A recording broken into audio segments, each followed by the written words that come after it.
Cavalcade of America, presented by DuPont.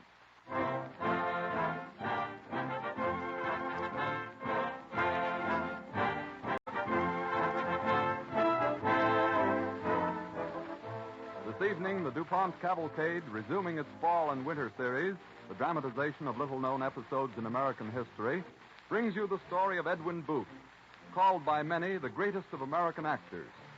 Through his continued efforts and his international reputation, the stage in this country was elevated to its rightful prominence in the English-speaking world.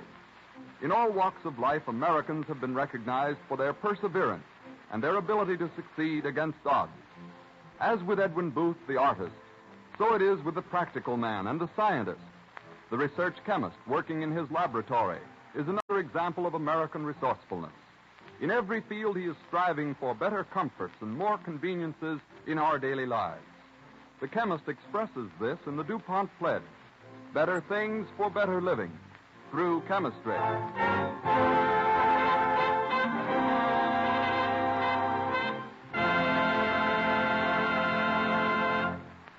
John Voorhees and the DuPont Cavalcade Orchestra play as an overture, Make Believe, from Jerome Kern's operetta, Showboat.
The DuPont Cavalcade moves forward.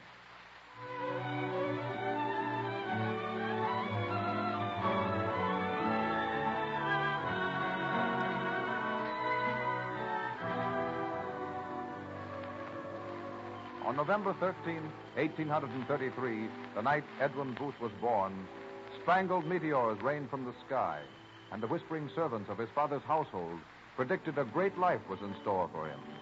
His father was Junius Brutus Booth, an accomplished Shakespearean actor.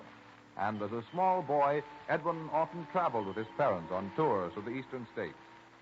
we find young Edwin with his tutor, Louis Dugas, in a dingy dressing room backstage in an old seaboard opera house. Well, Ted, have you got the answer? Here it is, Mr. Dugas. 98%.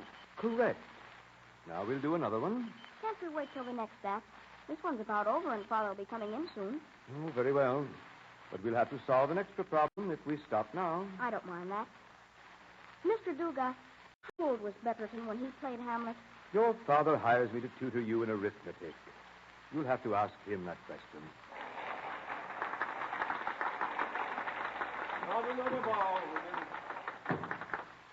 Well, son, I hope you've been doing your lessons satisfactorily. Has he, Dugas? Well, I suppose I shouldn't complain, Mr. Booth, but I feel it my duty to tell you that Ted doesn't seem to have his heart in these arithmetic problems. Oh, and what does he care for, do you suppose?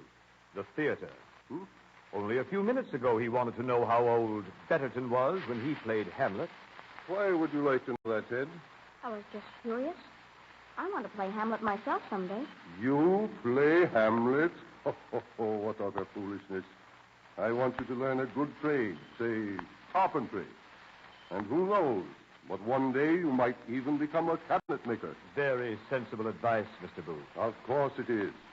And any more discussion on the subject of acting is closed, as far as I'm concerned, Ted. Yes, sir. Father, is Hamlet the greatest part in all Shakespeare's tragedies? Yes, I think so. It's a tragedy of an uncertain mind. There's nothing worse than that. I see. Father, Well, Father, mayn't I please go out in the audience and watch this next act? you certainly may not. You stay in here and do those arithmetic problems with Dugas. Curtain, please, Mr. Booth. That's my call. Now, son, nail right into your songs. And mind you, work them all perfectly. It's your slate now, Ted. Let's get to work. All right, Mr. Dugas. But please, sir, let me just leave the door open for a moment. I'd like to hear Father give Hamlet's soliloquy. Well, only for a second or so, you understand? Yes, sir. Thank you, sir.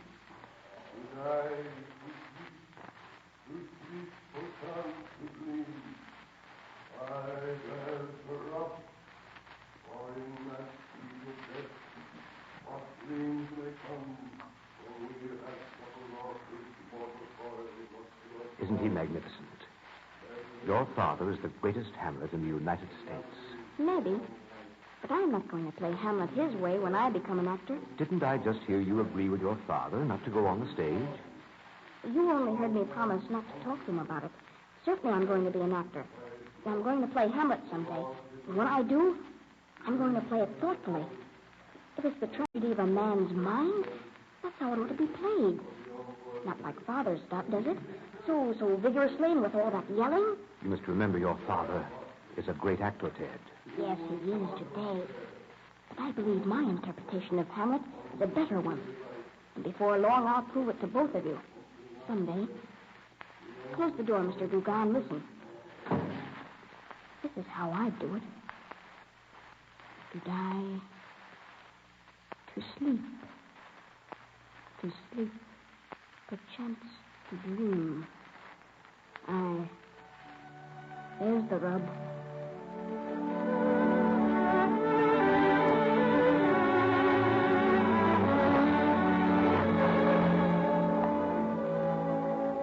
A few years pass. Edwin is now 15. Edwin is now 15. Edwin is now 15. Edwin is now 15. Edwin is now 15. It is the night of September 10th, 1849, at the Boston Museum, where the elder Booth and his company have been playing Shakespeare's Richard III. We find Edwin sitting in his father's dressing room, strumming his banjo. The door opens. Hello, Bill. You better put your costume on. No use carrying it around with you. Curtain goes up in about half an hour, you know. Oh, no, Harry. There's Tesla I'm not on right away. Oh, I'll certainly be glad when we get through playing Richard. You don't know how I envy you, being able to act every night. Well, why don't you get yourself a part? That ought to be easy enough for you. Miss your father's company? And that's just the trouble. Father won't let me be an actor. He'd rather have me a carpenter. Well, acting is a hard life. Now, take me now. I've been on the stage ever since I could put one foot in front of the other. Where does it get you, after all? To me, that wouldn't matter. If I could make drama a really great art in this country. Drama already is a great art in the United States. What are you talking about? Oh, it is it? Well, just think. Every time we stage a work of Shakespeare's, we have to use an adaptation. Why use adaptations of Shakespeare's dramas? They're really superb in the original, you know. But you have to use alterations. Audiences couldn't understand the plays if you didn't. If I ever become an actor, I'm going to play Shakespeare as Shakespeare wrote it. Not Colley Cibber's version or anyone else's. Well, you're not an actor yet. Huh? Guess I better get dressed. Sure hate to go on tonight. Do you? Well, why?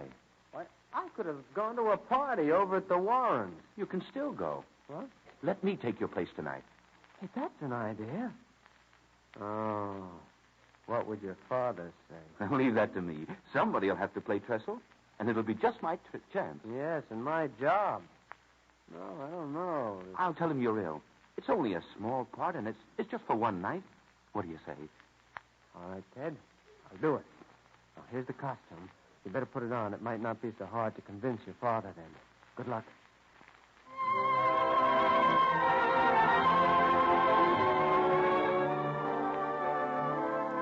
Though the costume was large for him, young Edwin pinned it together.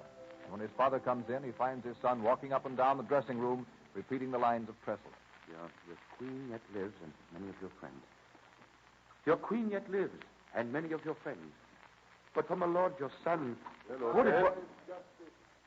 What are you doing in that costume? Bill isn't going on tonight. He's ill, so I thought... Ill? That's a fine state of affairs. Who's going to take his place? Well, since there's no one else, I thought I might. What? Now, listen, Father, you've got to have a Trestle. Why not let me play it? You? Oh, it isn't much of a part. I'll hardly be on the stage before I'll have to go off. But even if I should permit it, do you know the lines? Every word. Indeed. Well, who is Trestle? What does he do? After the Battle of Tewkesbury, during the War of the Roses, Trestle conveys the message to King Henry VI that the rebels have captured the Queen and the Prince of Wales. He says, your queen yet lives, and many of your friends. Well, son, you seem to be familiar with the part. All right. Oh, thank you, Father, thank you. Here, you'd better put these on. Why, your own spurs. Special war spurs, you know. Give them back to me when the scene's over. Now, let's go out to the wings. It's time for your entrance, I think. All right, Father, I'm ready. And when themselves... Here we are. Got your cue? Yes. As soon as the lieutenant says, but I fear 'tis fatal, I go on. That's right. Father, this is my debut, and you haven't even wished me good luck. I don't have to. You're a Booth, aren't you? Now listen for your cue. I fear some heavy news. Who is it, good lieutenant? A melancholy messenger, son. I would not urge him, but I fear it is fatal. Now then, Ted, you're out. True indeed. It browsed the title page that speaks the nature of a tragic volume. Say, friend, how does the queen, the son? Your queen yet lives, and many of your friends. But for my lord, your son... Well, Ted, I guess you win. Sir, your son is dead.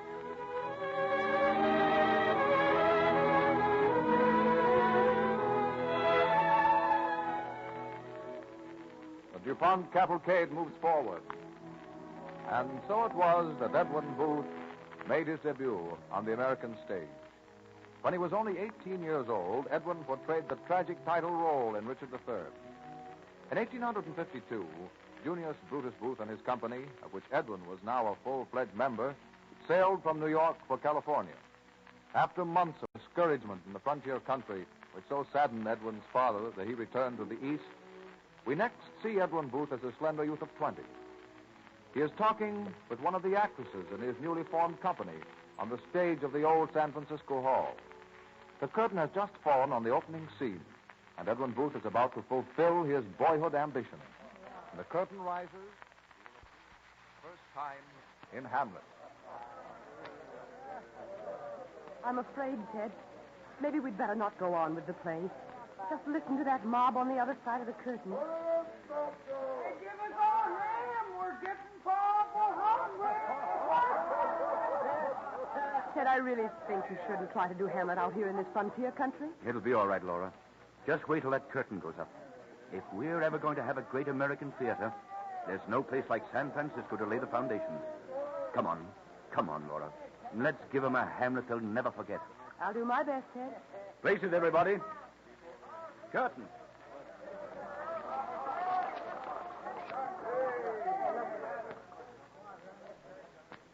Though yet of Hamlet, our dear brother's death, the memory is green. And that it us befitted to bear our hearts in grief, and our whole kingdom to be contracted in one brow of woe. He put the ham in Hamlet, boy!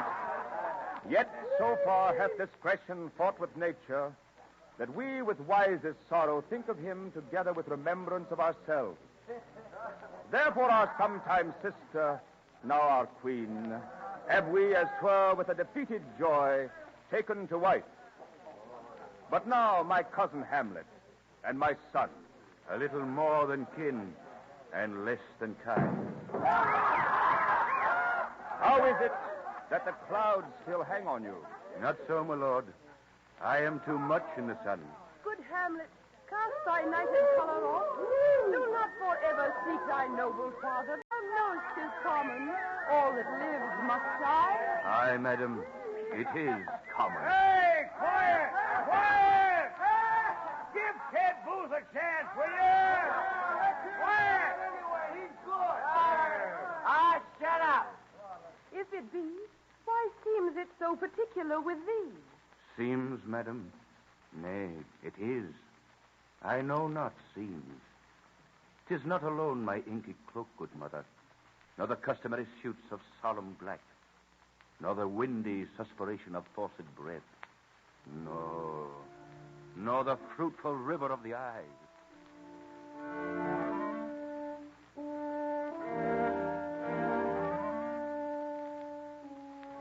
Before the tense, gaunt faces of rough frontier folk, one of the wonders of the age was taking place.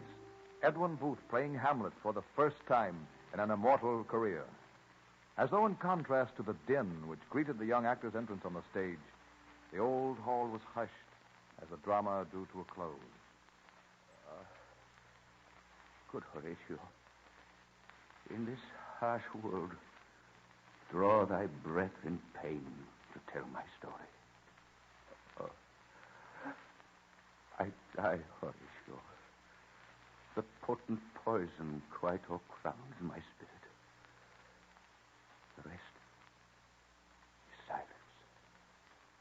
Now cracks the noble heart. Good night, sweet prince, and flights of angels sing thee to thy rest.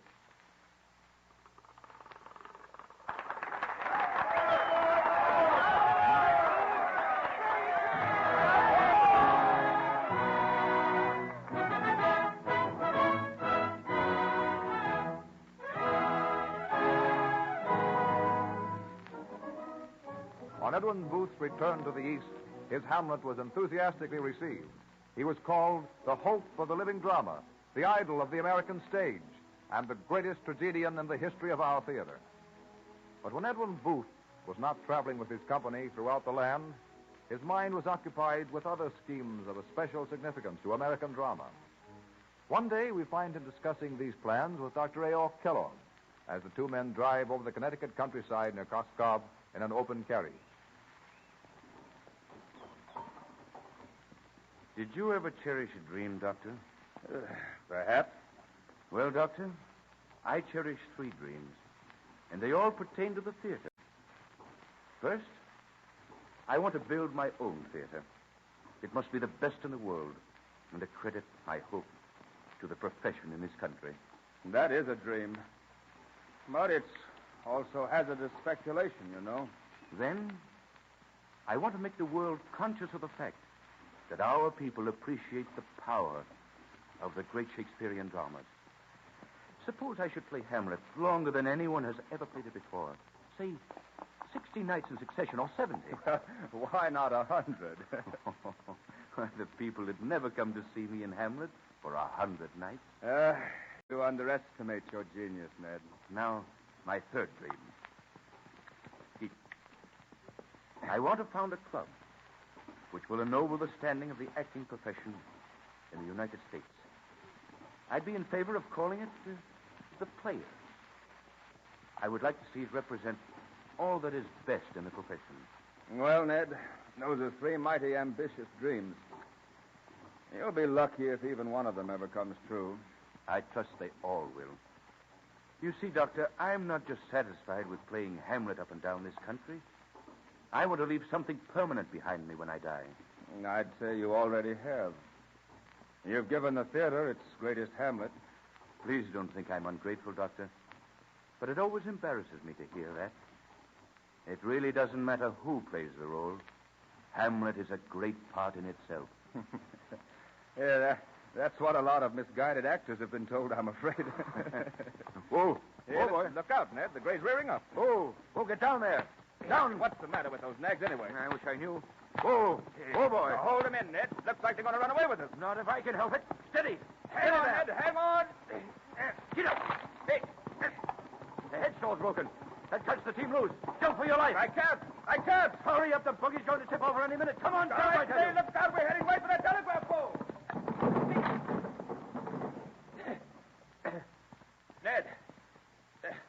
Ned Booth. Are you dead? Oh. That's a perfect curtain line for you.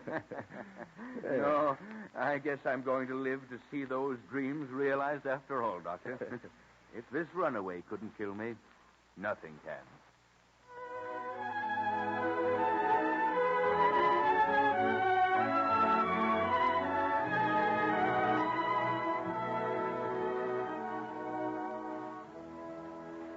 Determined to accomplish his three dreams, Edwin Booth played Hamlet at the Old Winter Garden in New York 100 nights, from November 26, 1864, until March 25, 1865. His serene mastery of the role gradually attracted the interest of the entire English-speaking world to the American theater. On January 22, 1867, following a temporary retirement from the stage, we find Booth confronted by a committee on the stage of the Winter Garden. It is after performance of Hamlet, and Booth is still in costume as Governor Hoffman of New York finishes his speech. And never before has the work of any actor in the history of the theater drawn upon itself so much acclaim. Through Mr. Booth, our American drama has grown to greatness. Now it is my privilege to introduce Judge Fullerton.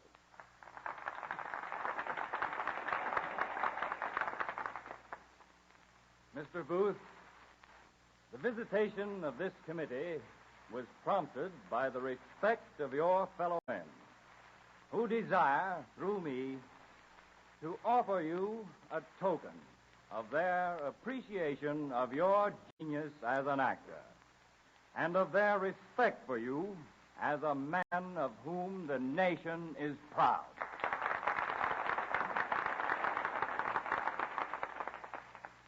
Gentlemen, I thank you all. If it seems I that apologize for interrupting, Mr. Booth, but the token I have referred to must be bestowed on you. We have inscribed it the Hamlet Medal. It is a symbol of your contribution to the progress of culture in this country. Here, let me hang it around your neck.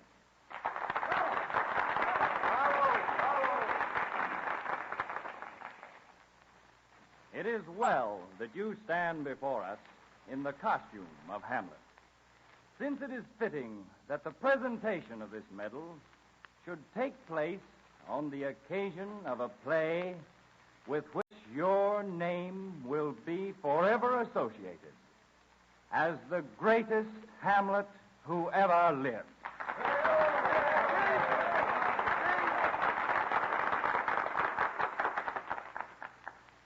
Gentlemen, accustomed as I am to conceal my feelings beneath the player's mask, I now find it difficult to express them.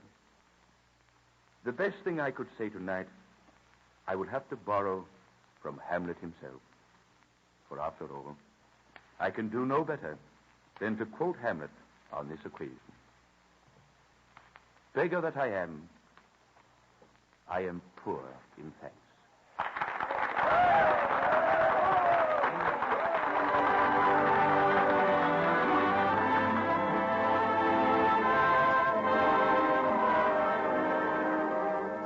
Edwin Booth realized his other two dreams. He built his theater, and he founded the Players Club. After his death at 59, he was honored by the Hall of Fame, and his portrait was hung in the Shakespeare Gallery at Stratford-on-Avon. On November 13, 1918, on the 85th anniversary of his birth, Edmund Quinn's statue of Edwin Booth as Hamlet was unveiled in Gramercy Park near the Players Club in New York City. There it stands today, a monument of our national pride in the art of the man who devoted a lifetime to ennobling the American theater. DuPont salutes Edwin Booth as an outstanding figure in the cavalcade of America.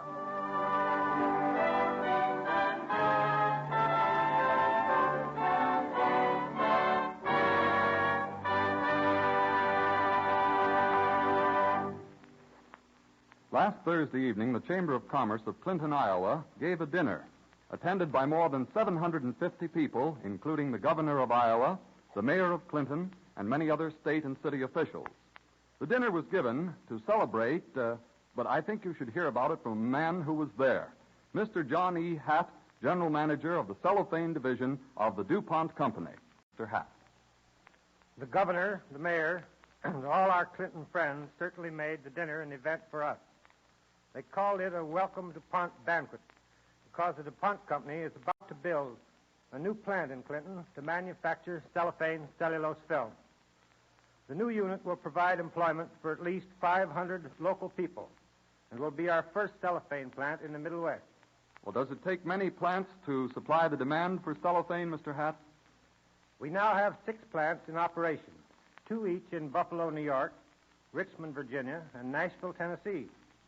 The new plant in Iowa will make 7 units in 4 different communities. 8 years ago, we had only 1 plant, but we've been fortunate in being able to grow steadily, even through the worst years of the Depression. In fact, we look on cellophane as a depression resistant. As a new industry, it has created thousands of jobs, and manufacturers have welcomed it because cellophane wrap stimulates the sale of their products. And the most remarkable thing to me is that this new industry really came out of the chemist's test tube. Mr. Hatt, what is the principal reason for the astonishing growth of cellophane? The chief reason, of course, is that people like it. Cellophane gave them a sanitary wrapping material through which they could actually see the product they buy. Since its introduction, cellophane has been made moisture-proof by DuPont chemists, so that now it keeps foodstuffs and tobaccos fresh and protects all kinds of products against dust and germs. It has been developed in a great many colors, too. And what about price, Mr. Hatt? Shortly after manufacture began, we were selling cellophane at $2.50 per pound. Since that time, 18 separate price reductions have been made, so that today it averages 40 cents a pound. Well, that's a real record. Now, when the new plant opens in Iowa, will you send your own men out there? A few experienced technical men will move to Clinton, but almost all of the people needed to operate the new plant will be recruited locally, and we estimate the payroll at well over $500,000 a year. It will really be a new local industry, a Midwest plant better to serve the great Midwest area. Thank you very much, Mr. Hatt. Your story of cellophane is indeed another example of how the DuPont Company's chemical research and manufacturing activities are working to provide better things for better living through chemistry. Mary Lyon, pioneer woman educator and founder of Mount Holyoke College, will be the subject of our broadcast when next week at the same time, the DuPont Company of Wilmington, Delaware, again presents the Cavalcade of America. This is the Columbia Broadcasting System.